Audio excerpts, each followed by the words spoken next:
Okay, great to see everyone. My name is Joe Driscoll. Thank you all for coming out and having some civic passion and caring about your city and what's going on. So my job is I'm the city's ID1 project director, which means I'm overlooking all the city's interests when it comes to the ID1 project. So a bit of table setting up front, like to set your expectations. A lot of what the Community Grid Vision Plan does is the city is not removing the highway. That's all done by the state. Our friend Tanisha Murphy's here from the state DOT. If you have questions about the actual highway, you can talk to her. They also have, these cards here have the ID1 viaduct project. On the back, they have outreach centers. One of them is here at Tucker. The other is over by City Hall on Montgomery Street. So they have staff there for multiple hours a week, every week, to answer your questions and sit there and talk you through all the changes that are coming from the highway project.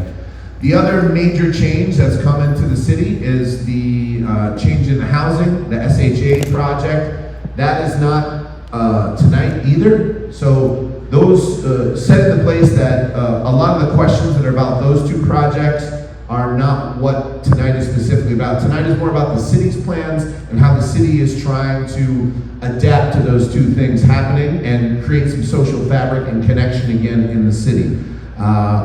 For representing the city for the East Adams neighborhood development, we have my colleague Sarah Walton here. So if you have questions about the housing, you can speak to Sarah as well after the event, or if you have questions just about the highway project, you can speak to Tanisha after the event as well. Mostly of what I'm presenting tonight is the Community Grid Vision Plan and the city's work on that. So I'll explain how that happened. And when I became the city's ID1 project director, we realized there would be some changes we would need to make. As the viaduct is removed, there are other things we have to do to help traffic flow, to help make it more walkable and bikeable, and make the community flow differently than it currently flows in a reconfigured Syracuse. So we engaged, we put out a request for a consultant. We engaged a consultant called Dover Cole, and they basically sat with us and looked through the city and determined different changes we needed to make to adapt to this new environment. We started with a week-long engagement at Dr. King's school. We spent a week there from beginning of the day to the close of the day, solicit people's feedback, get their input. We went through the maps. We knocked on doors, talked to some folks in the community, and got as much input as we could to try to inform some of the pictures you'll be seeing today. So the first thing I'll say, can everyone see the presentation here? So the presentation is going to be up above. I don't know if folks want to shift to this side if you can't see. Sorry, I should have said that up front, but yeah, this will be the presentation in the back. Can folks see it okay? Do you want to move the stand because it's... Which stand? The pulpit? Oh, the mic stands in your way? It just... Yep. Yeah. Thank Better? Better? Okay. Okay. So, as I said, the first point we'll make here. Joe, the text just may end up being small, so you may have to read some parts out. Yep. All right? Okay. So the first word that comes up is draft. So I was speaking to, was it Sheila? Yes. And in the beginning, I was speaking to Sheila, and we have a lot of pictures here on these boards. Now, what these are, we talked to folks.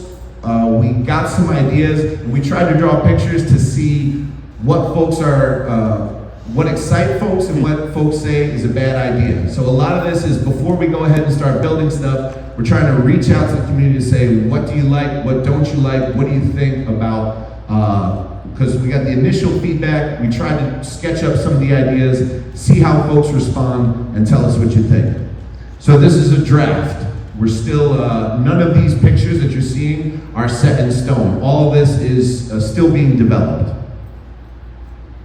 Okay, so what we did is we went out to the community, we spoke to a lot of folks. Some of the things we heard about are,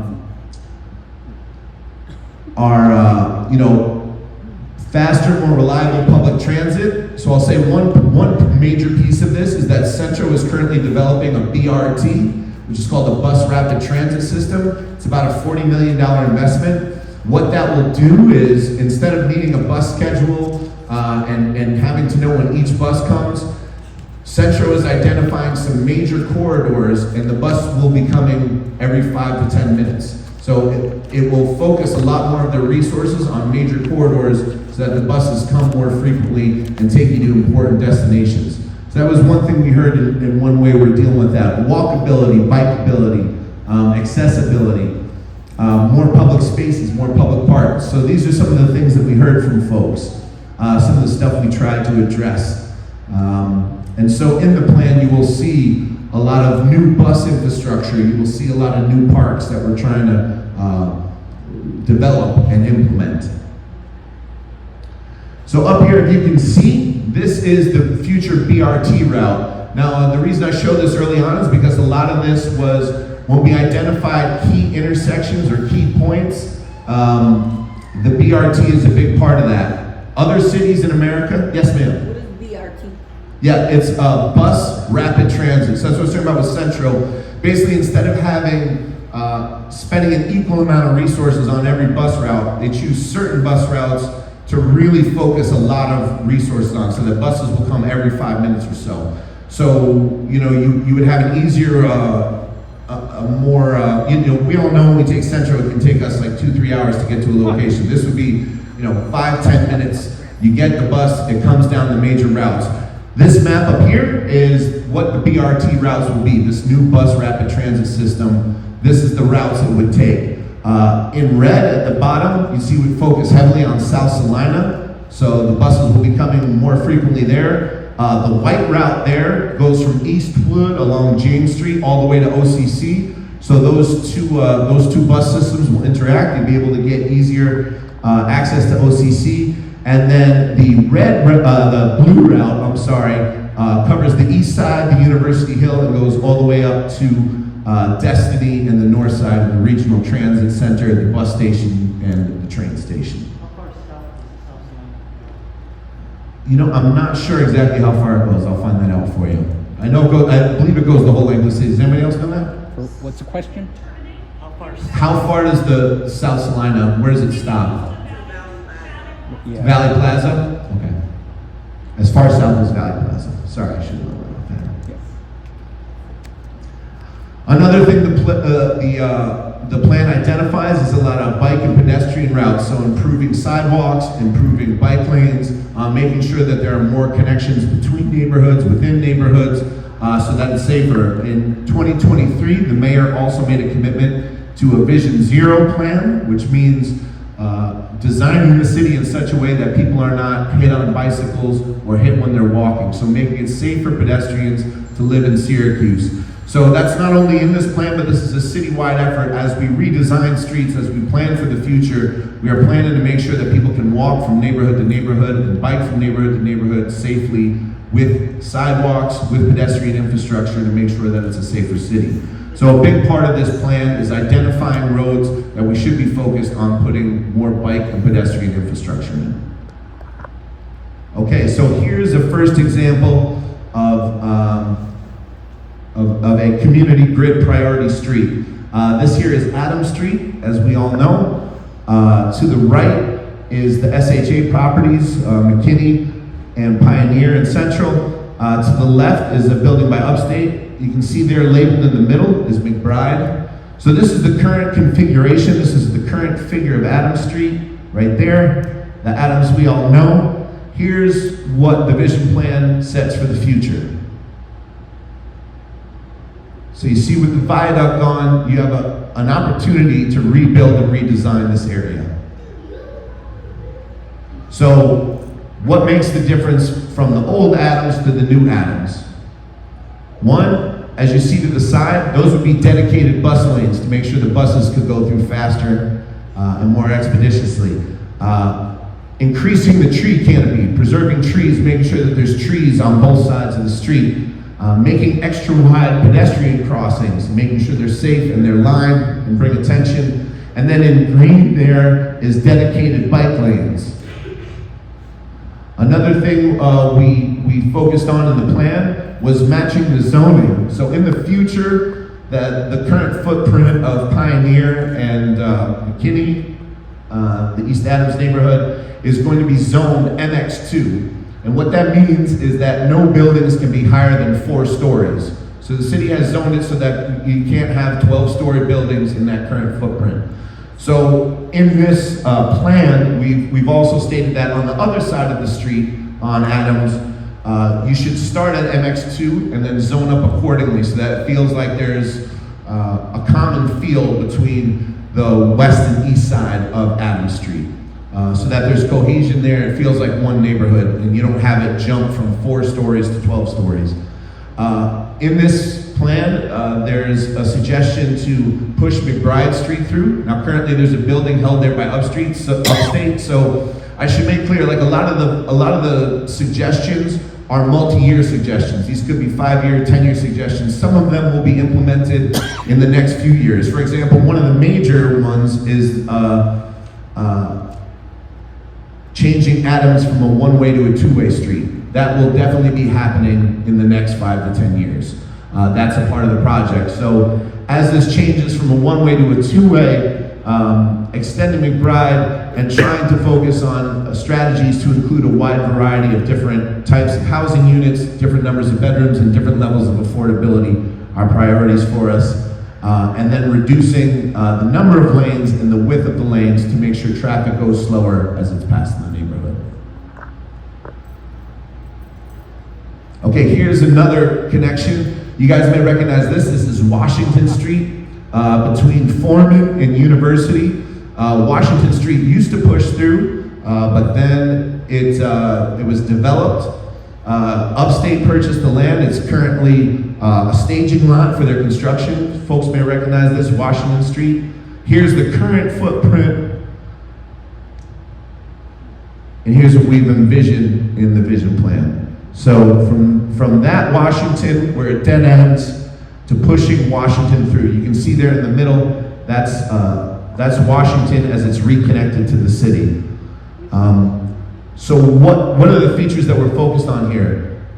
Pulling the buildings closer to the street to create a more active and warm feeling, a more active streetscape. Planning for a more complete neighborhood with a wider variety of housing, and then reconnecting Washington Street to the rest of the city via the community grid.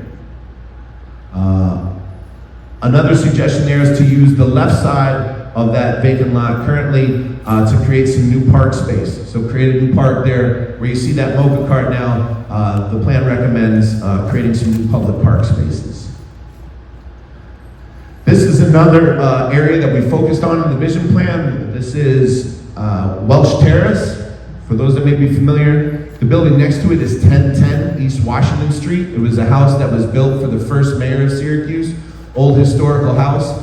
What the plan has suggested here is we really focused on when you're looking at massive changes of this scale, a big mistake you can make is to wipe everything clean, knock everything down, don't keep any of the old buildings or the historic buildings. So it was a big focus of the plan to make sure these buildings are preserved and we keep this. This is the same lot here, but Washington be running this way. You're standing looking at the side of the lot. So this is the current Welch Terrace in 1010 East Washington. This is what the vision plan suggests. Building what's called a paseo, so a road that would just be for foot traffic and bikes between Welch Terrace and 1010 East Washington, preserving them both, improving the facades, and creating more walkability and bikeability for that area. Yes, George? What would it be zoned in that area? The zoning for that area, I don't know. Do you know, Sarah? I would imagine that would probably be MX2 as well for that corridor, but I'm not positive. But I'll find out for you. Then we have, community grid streets. These are streets that we've identified that are really important to the restructuring of the city. So one of the most important streets for the future of kind of creating some connectivity between the south side, the east side, and downtown, making it all feel like one neighborhood would be how we redesign Almond Street. So where the viaduct currently is right now. So if you look here, this is Almond Street, where it meets at Fayette, East Fayette. In the distance is East Washington. Here's the recommendation for the vision plan. So that would be Almond and Fayette in the reimagined downtown post-viaduct removal in the new community grid. So what do we have to do to make that a reality? Maximize the density by getting the largest parcels of land so that they can be developed effectively. Incorporate a tree-lined linear park within the median of Almond Street. So you see there the robust tree canopy, and reduce Almond Street's the number of lanes, reduce their widths, so that again that increases safety for pedestrians and people biking. Activate the ground floors along the corridor, especially at the future bus rapid transit station. So the bus rapid transit, those where the bus will be stopping in this new system for Centro. Previous cities have shown that there's always a lot of economic opportunity there. So new buildings popping up, new entrepreneurship, people will be in the corridor a lot more, so there's opportunities there to activate the ground floor. Of course, additionally focusing on the street canopy in front of those buildings and create protected bike lanes on both sides of the street. Joe? Yeah. There's a new PR, a new station. Yes. Yeah, it would pass through there, yeah. It's not being built yet, it would be envisioned. Yeah, so Centro's plan is to enact that of 2026 is when the construction should start on the BRT system. They have secured funding, and right now they're doing similar to what we're doing, going out to the community, trying to get feedback, trying to get input. So Centro is trying to develop that system right now, just working out the kinks and trying to get it all ready to go. But this would be a major focus for the city, Almond Street and Fayette. All right, so more community grid streets. Again, these are all examples, so I'm giving everybody like examples of stuff that is recommended in the vision plan, but if you look on the city's website, Syracuse, Syr.gov, community grid, if you just Google community grid vision plan, Syracuse, this is what comes up. But there are probably about, I think 9 or 10 streets that they recommend converting from one-way to two-way.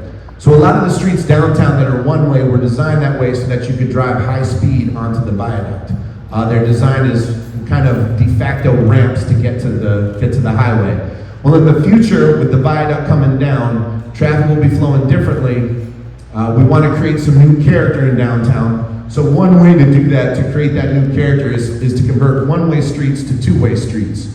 That increases the walkability, increases the economic opportunity. People slow down, people walk around. There's opportunities for housing. This is the current Warren Street. If you look here, Warren Street. For those that are familiar, if you're standing here, Hanover Square is off in the distance to your right, and City Hall is to your left. So this is the Warren Street area. This is the current configuration.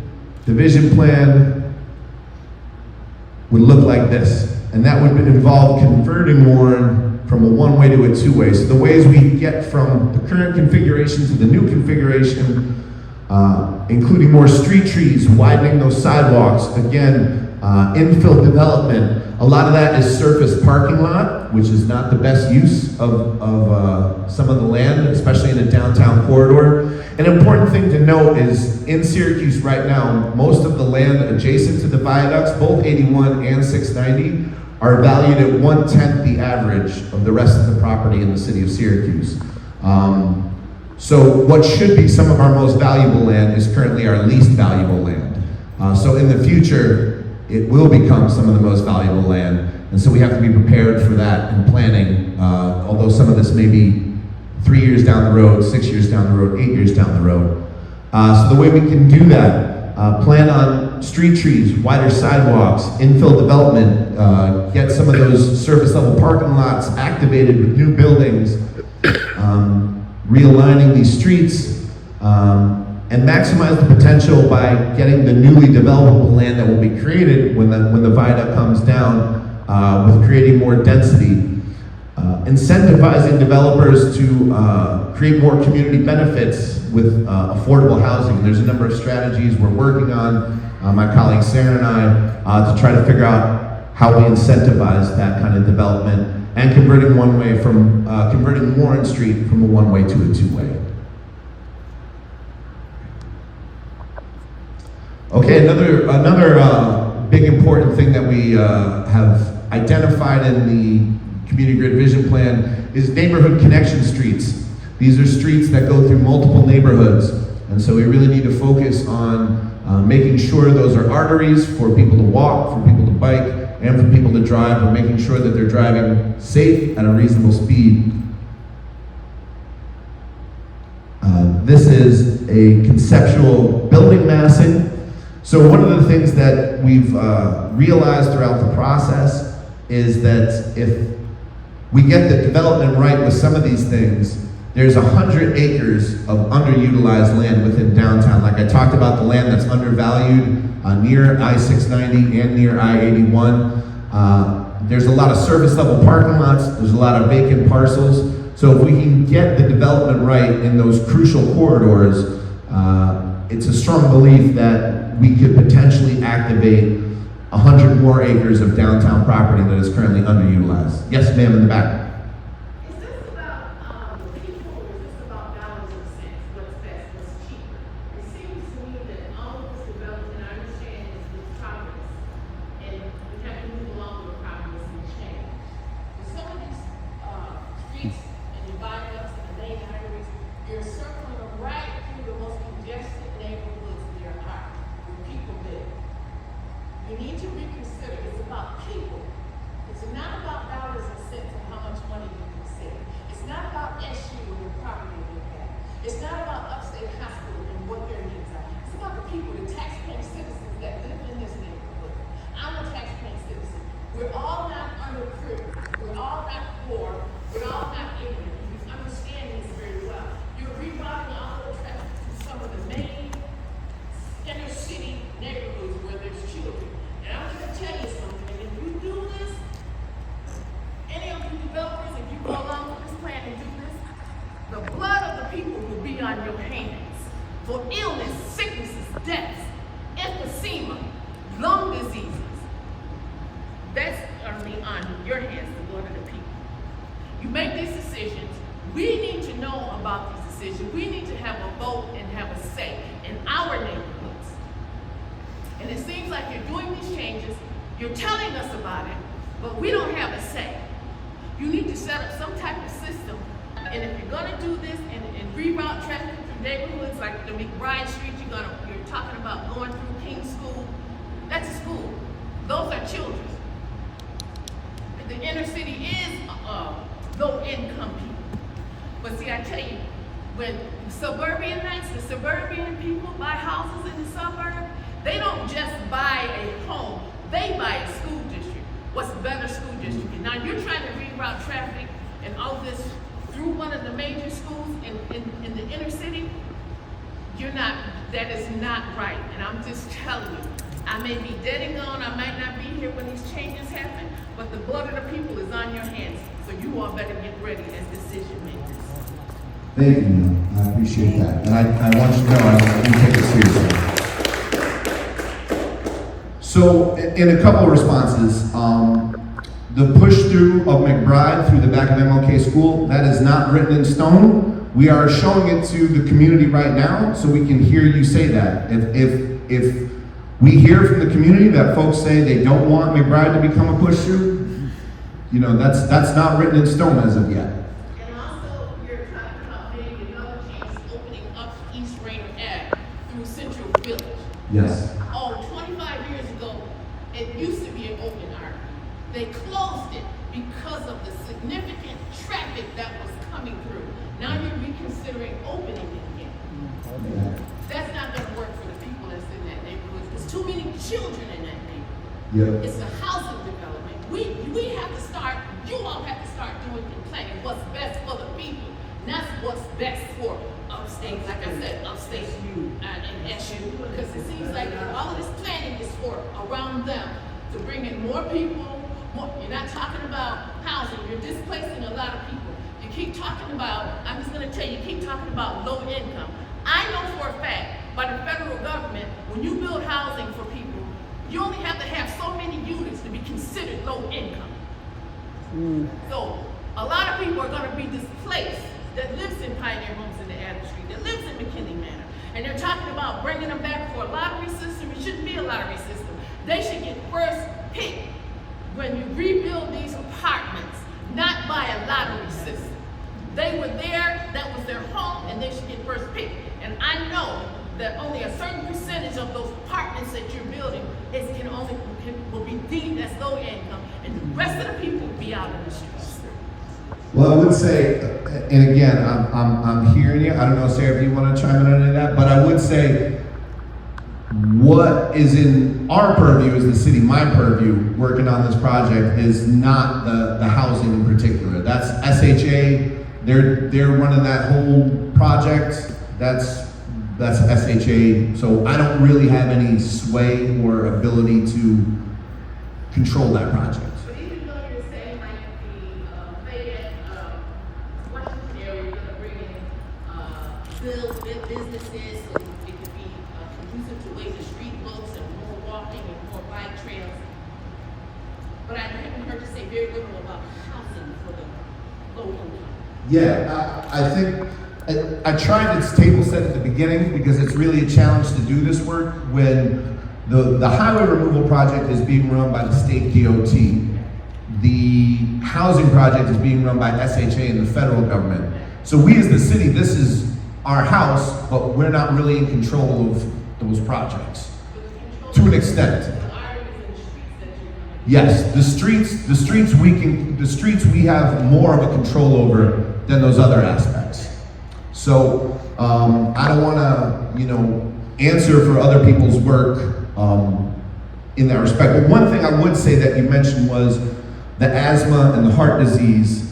The reason I got involved in this project was specifically for that reason, because learning more and more about the construction of 81 and where it was put, this corridor has the second highest rates of asthma and heart disease in the state, and the modeling that NISDOT is currently doing shows about a 30 to 40% reduction in those pollutants when the viaduct comes down. And that's what motivates me. Like, I can't control all the housing, I can't control everything else that's happening, but I would say on that one part, that is one benefit that, I hope to see realized that I think will be It's a not net. benefit when you're rerouting and traffic throughout a little neighborhood. That's not benefit for us. Yeah.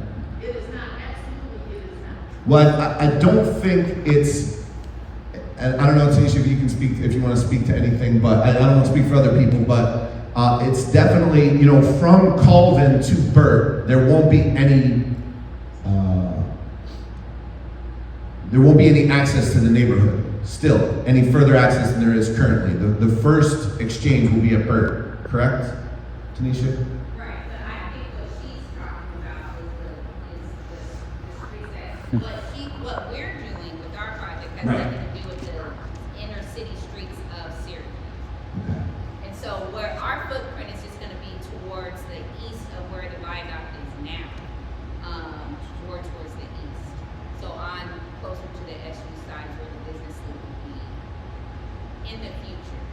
But what I'm hearing you say is you're talking about the inner city streets, Rainer, Correct. Drive, those Yes. that the state. Those are all has stuff allocated. that is part of the community vision plan that we do want to hear from the community on. Because see, years ago, City of Syracuse created a program because there was no homeowners in that area, in this area. They created a program called Rebuild Syracuse, where they were rebuilding and upbuilding this same community that you're coming down, want to reroute and redo and tear up. It contradictory to what Rebuild Syracuse was. It was over 30 years ago we had the Rebuild Syracuse program. They were trying to bring up housing and promote home ownership in the low income areas. And now you're 30 years later, you're trying to change things around again. All right, I saw Caleb and then George and then Decca. I saw a lot of hands go up. What I heard recently is that you're worried about the car project. I don't know why I'm talking that for a moment. If I misunderstood you, I'm sorry, we can talk more later.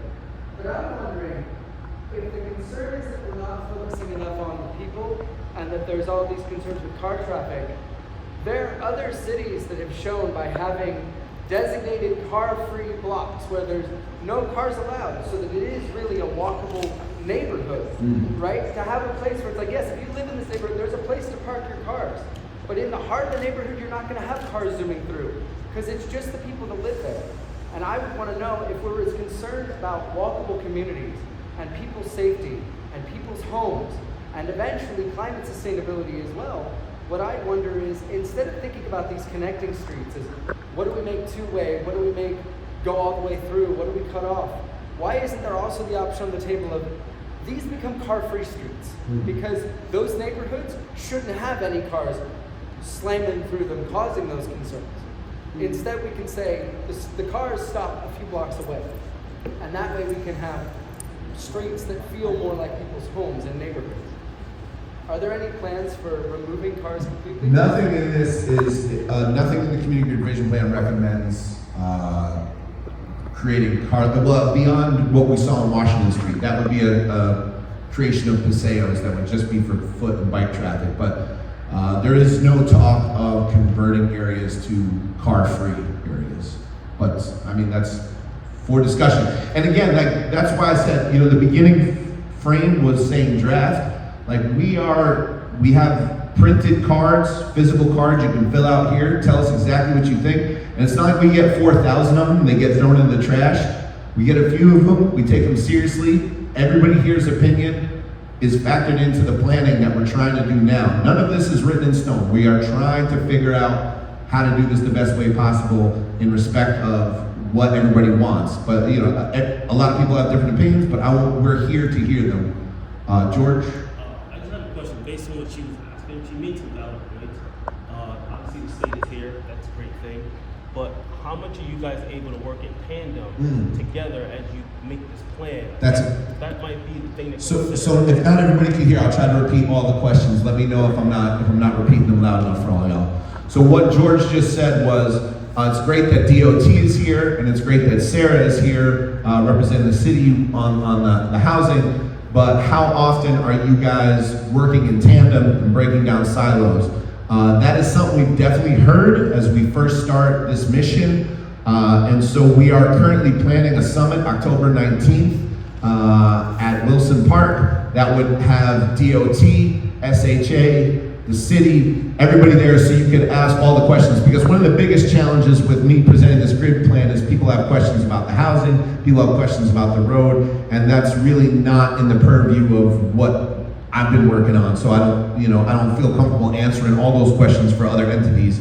But we are trying to create more and more events where every entity is in the room so that every question people in the community have, we can answer at one time. Tanisha? Well, I just wanted to expand on that, and maybe this is helps answer the question too, is that we work with the city all day, every day. Yes. Before I left today work, I had to call Joe and ask him a question.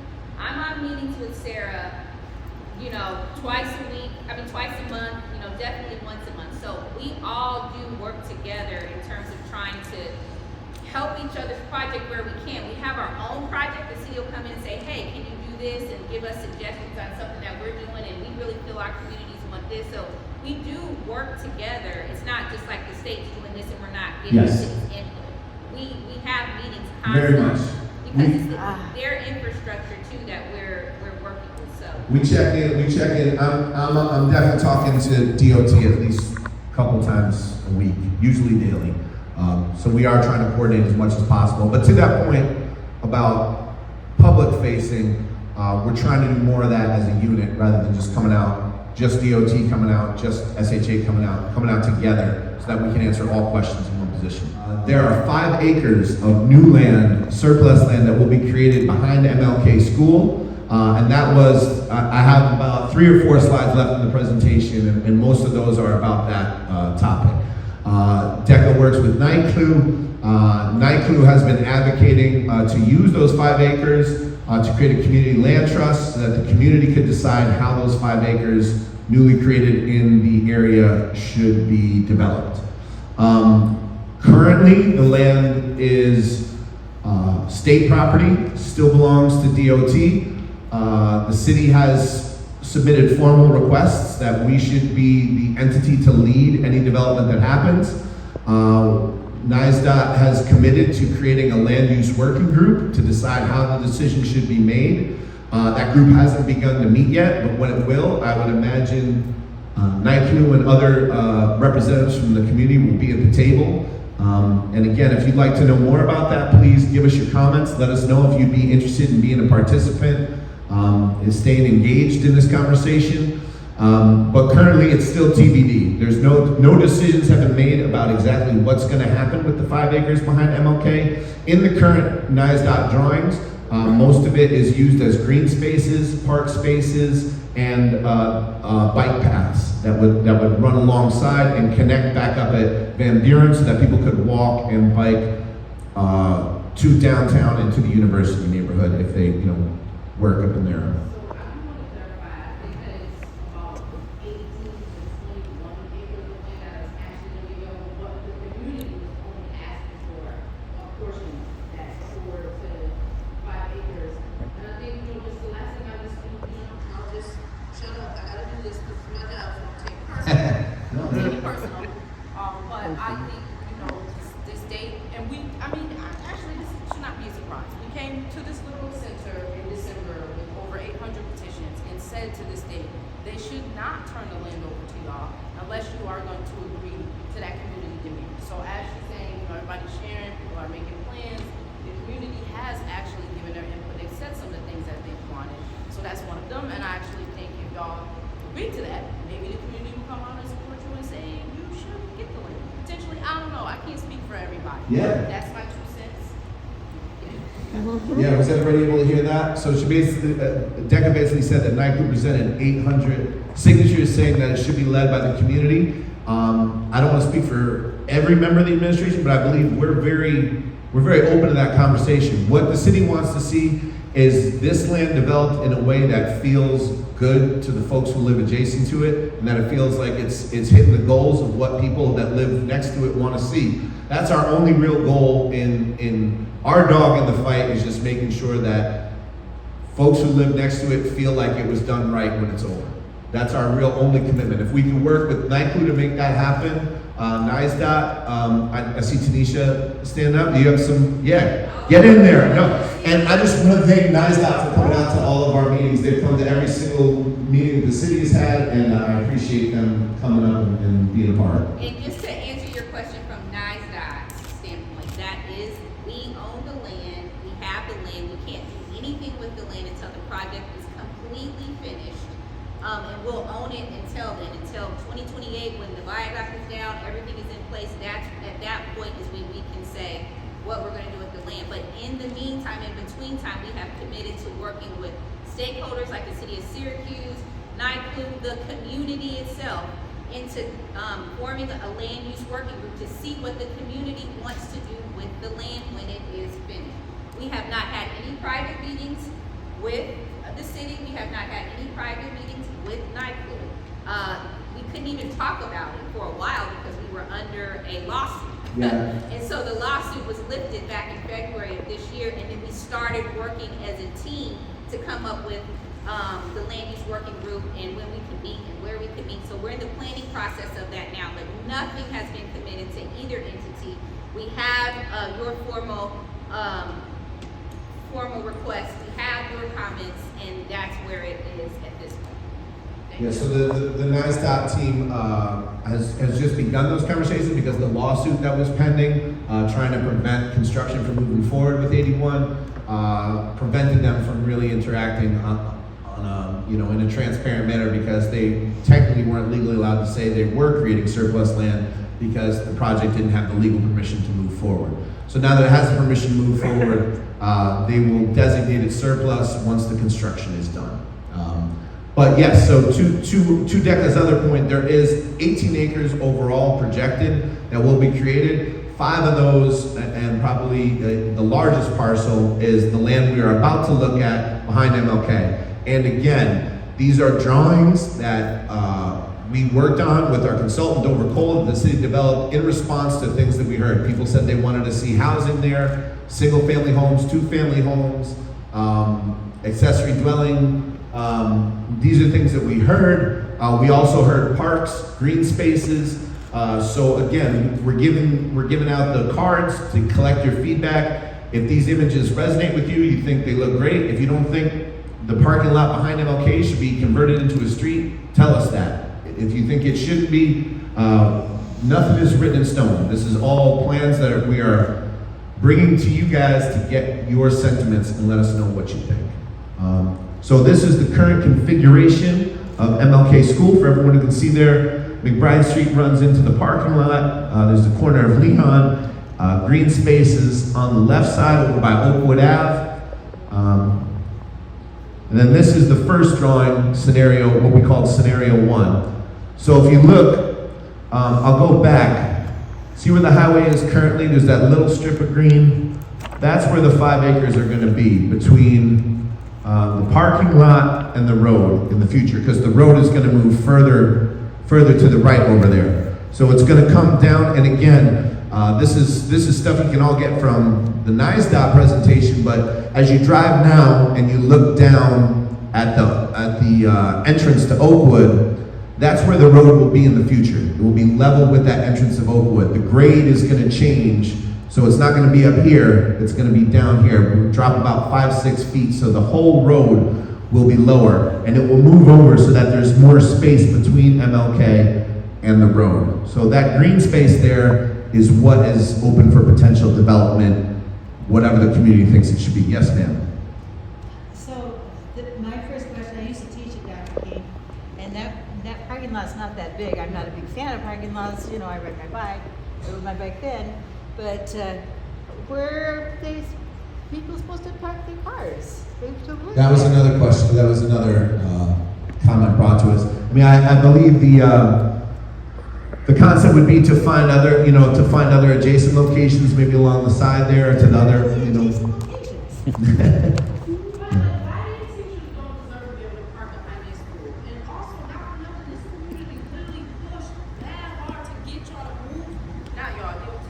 Yeah. To move the roundabout from right next to the school. They said they don't want that traffic that close to the school. So then why would you then think it was a good idea to put a road where the school's current parking lot is? Well, again, these aren't finished. When we talk about the But not to you personally. Yes, yeah, no. You doing, I'm so sorry. No, I love it, man. When people get heated, it's just them caring loudly. And the only thing we can't deal with is apathy, I'm hearing you. I would say perhaps these are gaming it out, right? Because we talked about developing housing in the 5 acres. In order to do it in the 5 acres that it created, that's the only footprint that's available to create housing. So people had talked about wanting to see housing in that 5 acres. So we're just drawing it to say, hey, this is what it looked like. Do we like that idea or not? Ma'am? Why can't they have like 6 acres or 7? Because the road's still gotta go, it's moving over, but it's not moving, it's not going away. But I thought you said you had 18. There's the other, so her question there was, why can't there be more acres? And there was 18 total. The other 13 acres are further north along Almond Street. So where those parking lots are behind City Hall, all those surface level parking lots, that will be a lot of the surplus land that will be created. That's the area where the other 13 acres will be created. And a lot of it, to be honest, you can look at this in the city's vision plan. A lot of it is little thin strips that aren't going to be great for development. A lot of those 18 acres are not ideal for large scale development. They'll have to work with someone adjacent to make it work. But this is the 5 acres. So if we wanted to do housing on those 5 acres, this is what it would look like. We're not saying, hey guys, this is what you're getting. We're saying, we heard from people that they would want to see new housing on this 5 acres with the Community Land Trust, and this is what it would look like. Yes, Sheila, yeah? Yeah.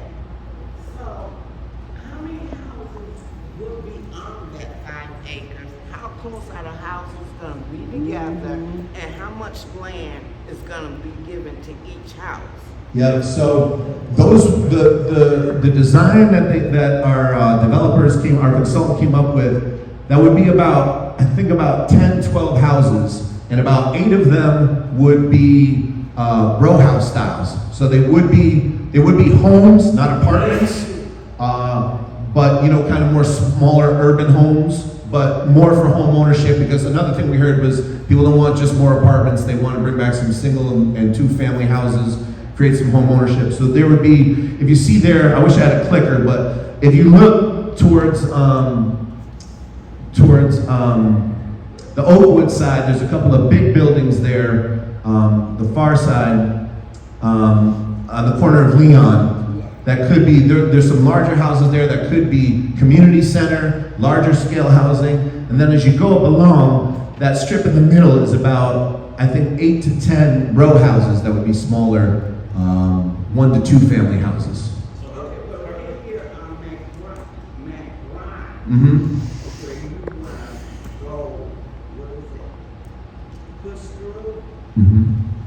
How close will those houses be? Because right now, it's a nice little gap there between Yeah. the houses there. And they also have quite a bit of land. So if you got families that you're gonna put in them houses, where are they kids gonna play at? Mm. Yeah. So Joe. It's a good question. George? Yep. Being a realtor, the row home is a house that's, they're all gonna be connected to each other. Yep.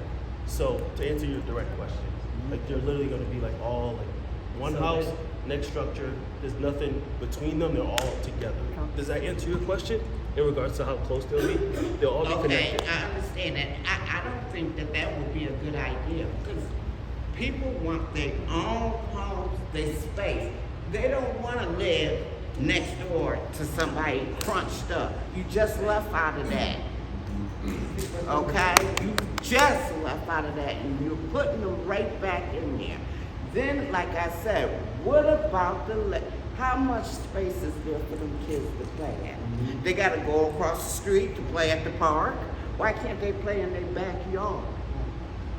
I don't know what the footage is, but you would still have, like, if you see the green space here between there and the road. But again, this is a scenario we're gaming out to try to get feedback on, because again, you have the questions of, do you want to build housing that close to the road in the first place? When we do a lot of this planning, it's a lot of ableists, not thinking about people that might have impediments to long walks and traveling. So if you have these where you have the parking is 3 blocks away or 4 blocks away, it doesn't make it accessible for everyone. So we need to plan with that in mind as well. Is that an accurate summary?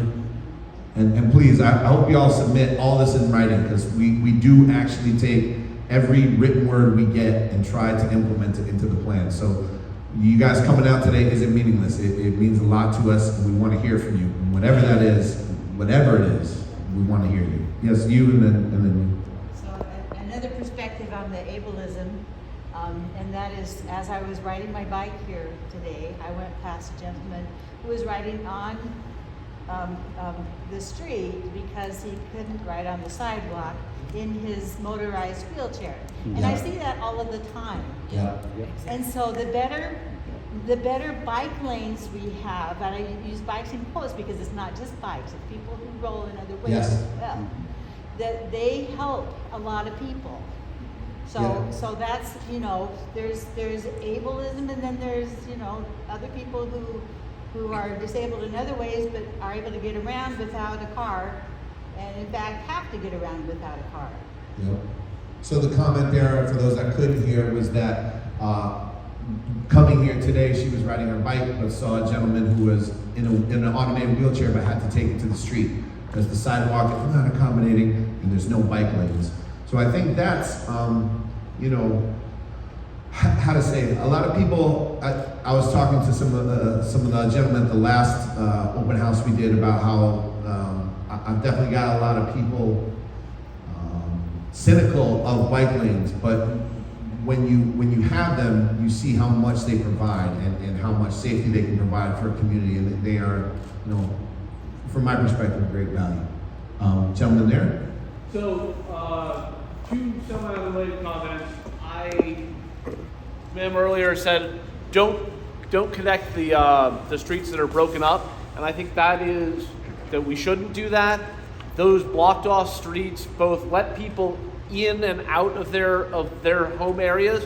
They also prevent folks from flying through and being a danger to people who are outside in those spaces.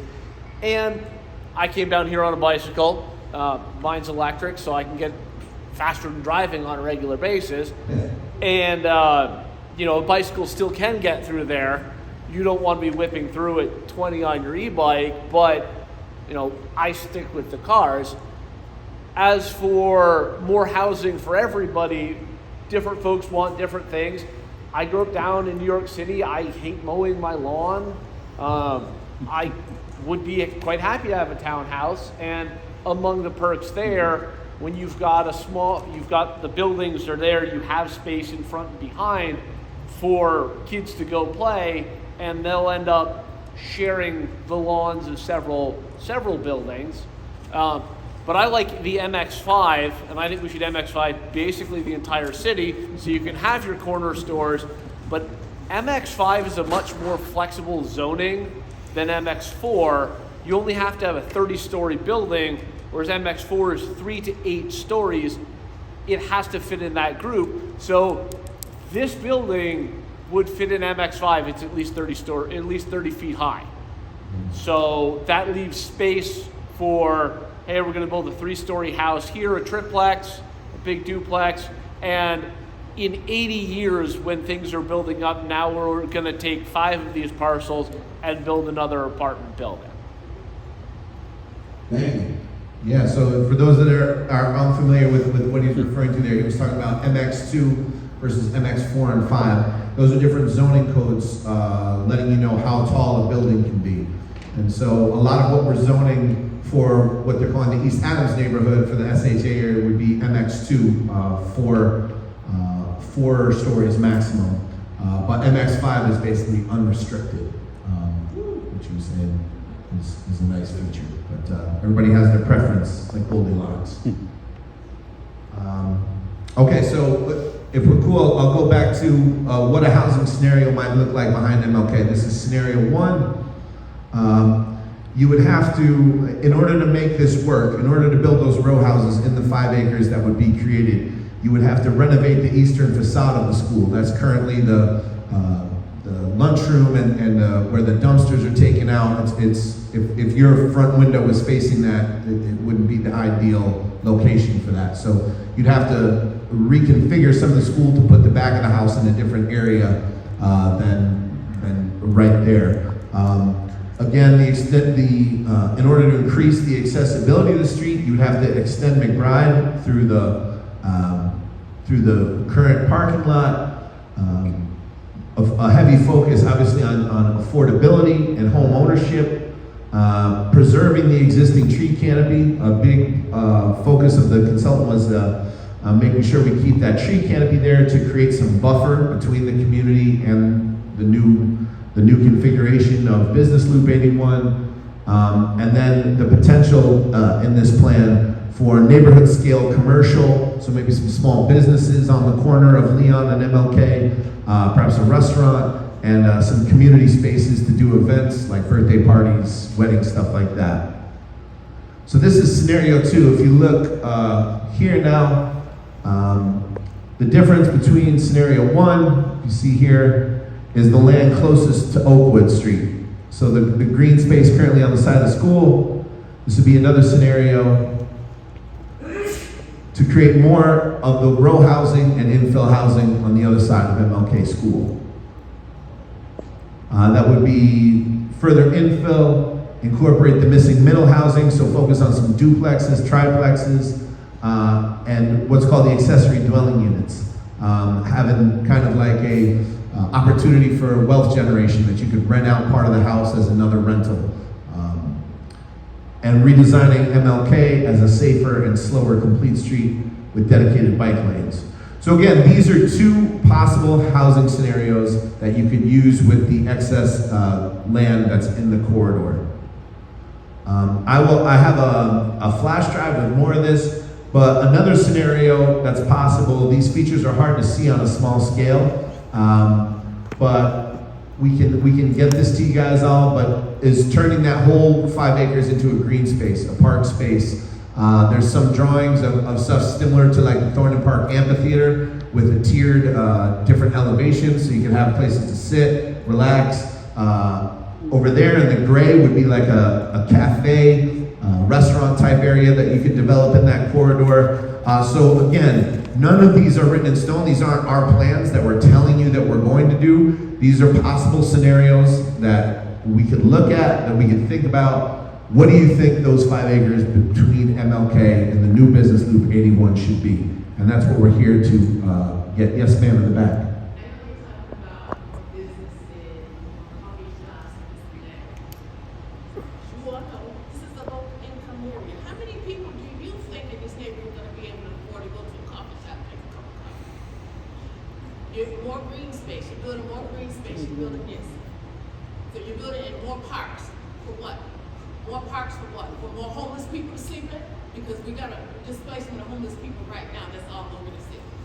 And that is what's gonna happen. This to me, some of this is to me, it seems like, might be, rough words to say, but modern day genocide for the poor homeless. If you take that 5 acres of land right there, the dome is 4 blocks away. That's what they're building it for. That's The what I dome said, is 4 blocks that's you. away. Upstate Medical. They got They're customers, responsible. they got customers, but they gonna be you, it's gonna be this. But SU, Don't let nobody do upstate, Veteran Hospital, and Crossing's got a little bit going on it. You know, they want the people that bought houses out there in them suburbs, they taxes went up like 50. I don't know how much money, but it's a whole bunch. Sometimes they wanna move back into the city, and upstate is helping their doctors and their nurses take over Pioneer Homes and all the projects down there, and then they gonna build the little dollar houses, I call them.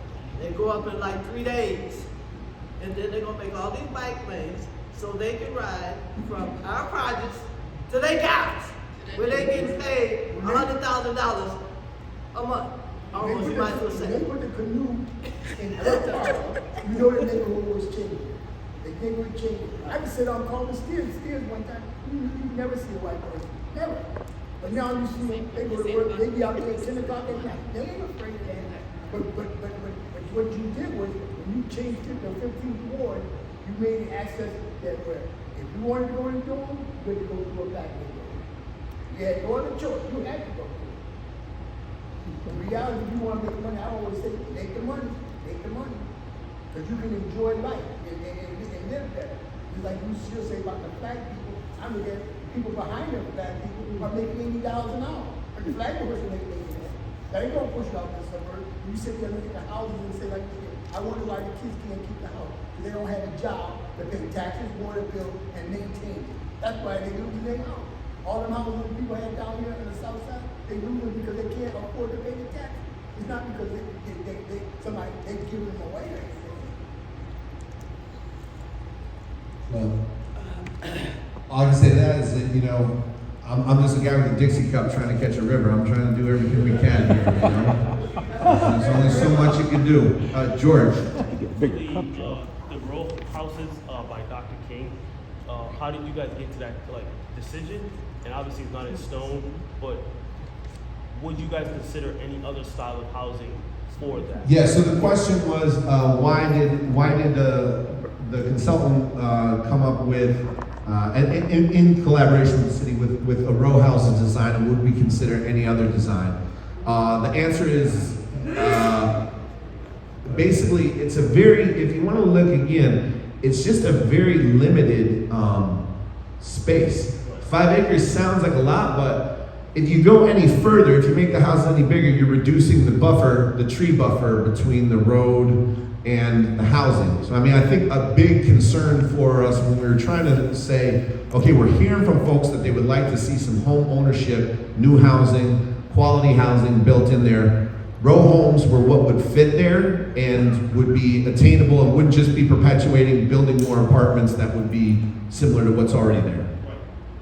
This other thing I want to ask in regards to that. So when you think of development, I'm familiar with development, trying to develop a huge parcel of land. You have to factor in the square footage of each house. So like, what would the square footage be that could potentially make it a single family house or a 2-family house? Maybe a little smaller square footage, but we could potentially go that route too. So Yeah. has that been, because did that consultant factor in the square footage, like the land and what square footage each house would be to make it applicable for maybe a couple more houses instead of just like Yeah. one house. I think those are great suggestions. And again, another reminder, yet again, these are not what we're doing. These are gaming out what could possibly happen. And I think once we start the land use working group, we can talk about what housing might look like if folks want to do that and what type of housing it might be. Community representative that you correlate this information back and forth with? Is there any leadership aspect from the community that represents the people? Because I think that would help and aid a lot of the communication back and forth. Because if we was together to where we could speak and have somebody speak on our behalf in the correlation, or do you already have that? Yes, the question was, is there anybody that's from the community that's in these conversations when we're having these conversations? To the best of our ability, we try, but we could always do better. I'd say, we have Blueprint 15, Tara Harris, Raekwon Pride, a bunch of other folks that work closely with us on it. We have your common counselor, Ms. Patrona Jones-Rouser is here. She's also an artery between government and the community. But if anyone here wants to get more involved, I'd love to sit with folks and talk more about this, and doors are always open. I mean that, and I'll send out my email. I'll give you my email right now. Whatever you want my phone number, we can have a coffee, and if you got more ideas you want to talk about that's not going to fit into this half an hour presentation, then we can do that. It's J Driscoll, DRISCOLL @syr.gov. And if anybody wants, I can send that out to, I know people signed in. If you signed in, I can send it out to you on your email as well. And we have all this material is available on the city's website. And we have comment pages there. You can comment, tell us what you're thinking. We can send you more in-depth stuff. I know this visual doesn't really relay the green options fully, but we can go more in depth with all that. Other questions? I just have one last slide. Unless folks have other questions. All right, we can talk more afterwards. The last slide here is north side. So that's Salina, and State Street, Butternut. You see in Prospect. So this is kind of where the Rent-A-Center is there, right at the intersection there, past that little island. So here's the current configuration of Salina and State. You guys may recognize that. Here's what the vision plan recommends. So what's the difference between that picture, between the last picture, and this picture? Okay. We've got an incorporated parking structure, a city subsidized larger parking structure to make sure that there's ample parking in the area. Complete intersections with a signature focal building right there at the corner.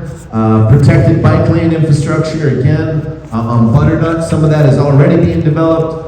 And providing opportunities for the missing middle, smaller scale housing. Again, trying to increase home ownership.